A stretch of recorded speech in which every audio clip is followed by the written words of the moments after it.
Hello friends, मैं सोनिया संस्कृताय नमः यूट्यूब चैनल में आपका स्वागत करती हूँ। दोस्तों, मैं आज आपके लिए बाणभट्ट विरचित कादम्बरी के 100 मोस्ट इम्पोर्टेंट क्वेश्चंस लेके आई हूँ, जो कि आपकी संस्कृत की सभी परीक्षाओं के लिए महत्वपूर्ण है। यदि आप संस्कृत का और अध्ययन करना चाहते हैं तो कृपया मेरे चैनल को सब्सक्राइब करें और बेल आइकन को प्रेस करें ताकि अगली वीडियो का नोटिफिकेशन आपको मिल जाए।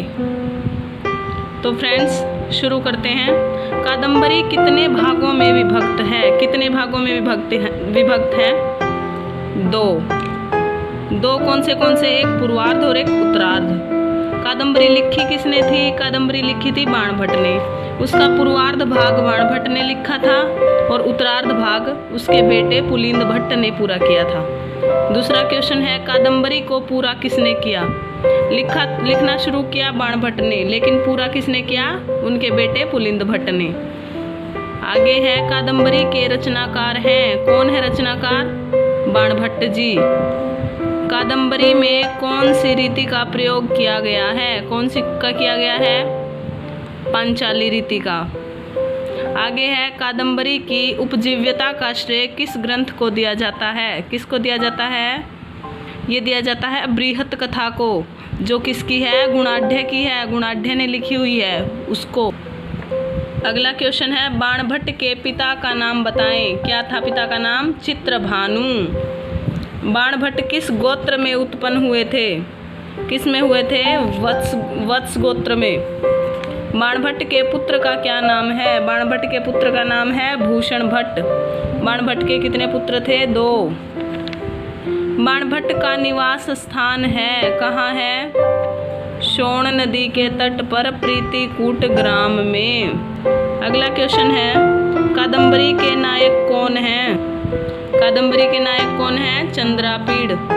चंद्रापीड़ के माता पिता का नाम क्या है? चंद्रापीड़ के माता पिता का नाम क्या है? तारापीड़ और रानी विलासवती। कादम्बरी है, क्या है कादम्बरी? नाटक है, आख्यायिका है, कथा है या नाटिका है? तो कादम्बरी है एक कथा। कादम्बरी की नायिका है, कौन है कादम्बरी की नायिका? कादम्बरी की नायिका कादम्बरी ही है। इसी के नाम से, कादम्बरी के नाम से ही इस कथा का नामकरण हुआ है। कथा के प्रारंभ में बाणभट्ट ने किसकी उपासना की है? शिव की, ब्रह्मा की, विष्णु की या तीनों की? तो कथा के प्रारंभ में बाणभट्ट जी ने तीनों की ही उपासना की है। अगला क्वेश्चन है, कथा के प्रारंभ में कौन सी नगरी का वर्णन है? कौन सी नगरी का वर्णन है? विदिशा का, भिलसा, जिसे अब भिलसा के नाम से जाना जाता है। यह नगरी नदी के किनारे बसी हुई है। कौन सी नदी के किनारे? वेत्रवती नदी के किनारे बसी हुई है। कथा के प्रारंभ में कौन से राजा का वर्णन है? कौन से का है? शूद्रक का। शूद्रक ही कौन था? चंद्रापीड़ था। अब तीसरे जन्म में वो क्या बना हुआ था? शूद्रक। आगे देखो, कादम्बरी में कितने जन्मों की कथा है? कितने जन्मों की कथा है? 3 जन्मों की। कादम्बरी में कौन से वृक्ष का वर्णन है? कौन से वृक्ष का है? शाल्मली वृक्ष का, जिस पर कौन रहता था? शुक और उसकी फैमिली। शुक तोते को हारित कहाँ ले गया? कहाँ लेके गया था? जाबाली आश्रम में। जब तोते का पूरा परिवार मर गया था, बस शुक बचा था, तब उसे हारित मिला और हारित कहाँ ले गया? अपने पिता के आश्रम में, जाबाली ऋषि के आश्रम में। तोते के पूर्व जन्म की कथा किसने सुनाई? जाबाली ने सुनाई थी। तारापीड़ नामक राजा कहाँ राज्य करता था? तारापीड़ कहाँ का राजा था? उज्जैनी का। विदिशा का राजा कौन था? शुरू में ही नाम आया था शूद्रक। शूद्रक करता था विदिशा पर, जिसे आज भिलसा के नाम से भी जाना जाता है। और उज्जैनी में तारापीड़ नामक राजा क्या करता था? राज्य करता था। तारापीड़ के मंत्री का क्या नाम था? क्या नाम था? शुकनाश। शुकनाश के पुत्र का क्या नाम था? वैशंपायन। ये शुकनाश बहुत अच्छा मंत्री था, उसने उपदेश भी दिया था चंद्रापीड़ को। युवा चंद्रापीड़ को उपदेश किसने दिया? अभी बताया मैंने, किसने दिया था? शुकनाश ने। न परिचयम रक्षति न अभिजनमीक्षते न रूपम आलोक्यते न कुल कर्म अनुवर्तते, न परिचय की रक्षा करती है, न लोगों को जानती है, न रूप को देखती है, न ही किसी भी कुल के पीछे उसका अनुसरण करती है। ये पंक्तियाँ किस प्रसंग में आई हैं, किसके लिए कही गई है? ये लक्ष्मी के लिए कही गई है। और किस में आई है? लक्ष्मी की निंदा में। ठीक है। इंद्रायुध कौन था? कौन था इंद्रायुध? घोड़ा था। इंद्रायुध को तारापीड़ ने दिया था चंद्रापीड़ को। कब दिया था? जब वो अपनी पढ़ाई पूरी करके आया था तब। और साथ में दी थी पत्रलेखा। कपिंजल श्रापवश क्या बन गया था? कपिंजल जो पुंडरीक का दोस्त था दूसरे जन्म में, वो क्या बन गया था? घोड़ा। जो इंद्रायुध था वही कपिंजल था। कादम्बरी में मुख्य रस है। कौन सा रस है कादम्बरी में? वीर नहीं है, शांत भी नहीं है, श्रृंगार रस है। कौन सा है? श्रृंगार रस।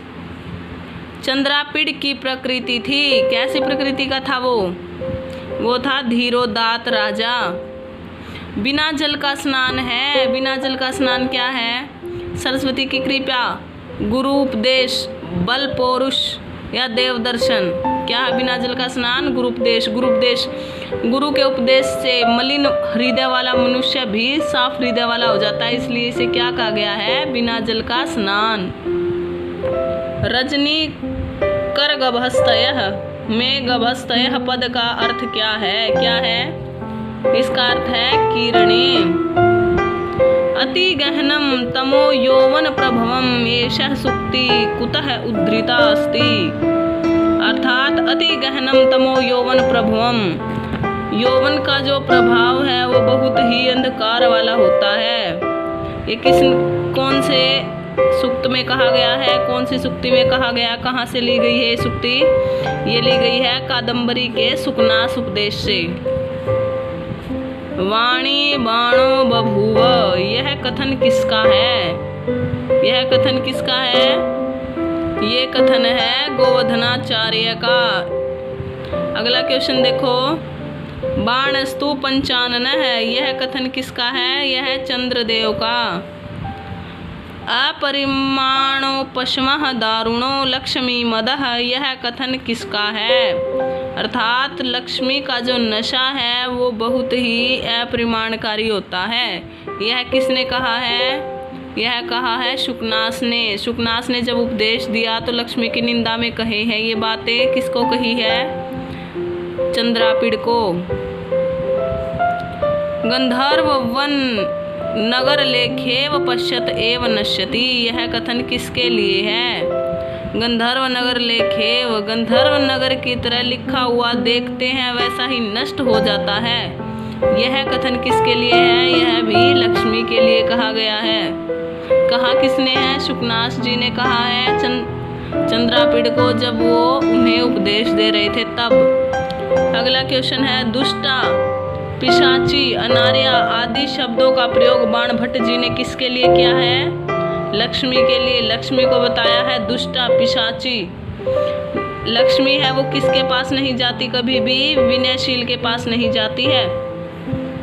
आशीविषा पद का अर्थ है, क्या है आशीविषा पद का अर्थ? सांप, सर्प। लक्ष्मी कहाँ से पैदा होती है? कहाँ से होती है? क्षीर सागर से। क्षीर सागर से लक्ष्मी समेत कितने रत्न मिले हैं? 14। पुरुषों में स्थित समस्त दोषों को गुणों में कौन बदल देता है? गुरु उपदेश। गुरु के उपदेश को क्या कहा गया है? बिना जल का स्नान। शुकनासोपदेश में मुख्य प्रतिपाद्य विषय है, क्या है मुख्य प्रतिपाद्य? लक्ष्मी जन्य मानसिक विकृतियाँ। जो यौवनारंभ होता है तब लक्ष्मी के द्वारा जो उनके मन में जो विकृतियाँ उत्पन्न होती है वो है इसमें पूरा विषय। ठीक है। चंद्रापीड़ एक जन्म में था। क्या था वो एक जन्म में? वो था शूद्रक। लक्ष्मी किसके पास नहीं जाती है? विनयशील के पास नहीं जाती लक्ष्मी। असी धरा में पद में असी धरा का क्या अर्थ है? असी मैंने तलवार, धारा मैंने धारा, तलवार की धारा। विदिशा किस नदी के किनारे पर स्थित है? विदिशा नदी है, विदिशा है जो, वो किस नदी के किनारे पर है? वेत्रवती नदी के किनारे पर। विदिशा नगरी का वर्णन कब आया है? इस कादम्बरी के कथामुख में ही विदिशा का वर्णन आया है और वेत्रवती नदी का भी। कादम्बरी में वर्णन नहीं है, किसका नहीं है? देवदारू वृक्ष का नहीं है। तुरंग बाण उपाधि है, किसकी उपाधि है? बाण भट्ट जी की। वैशंपायन पूर्व जन्म में था। वैशंपायन कौन था? पुंडरिक, जिससे पुंडरिक से कौन प्यार करती थी? महाश्वेता। अब आपके सामने कादम्बरी के कुछ महत्वपूर्ण पात्र हैं, देखें इन्हें। तारापीड़ और विलासवती की संतान कौन थी? चंद्रापीड़। शुकनास और मनोरमा का कौन था? वैशंपायन। हंस और गौरी की संतान कौन थी? महाश्वेता। श्वेत केतु भगवती लक्ष्मी की संतान कौन थी? कौन था? पुंडरिक। चित्ररथ और मदिरा की संतान कौन था? कादम्बरी। जाबाली ऋषि की संतान कौन था? हारित। जो ये पुंडरिक था, ये किससे प्यार करता था? महाश्वेता से। कादम्बरी किससे करती थी? चंद्रापीड़ से। ठीक है। वैशंपायन कौन था? जो वो तोता बना हुआ था वो। ठीक है। हारित तोते को कहाँ लेके गया था? जाबाली ऋषि के आश्रम में। प्लीज़ मेरे चैनल को सब्सक्राइब करें और अच्छी वीडियो लगी हो तो इसे प्लीज़ लाइक करें।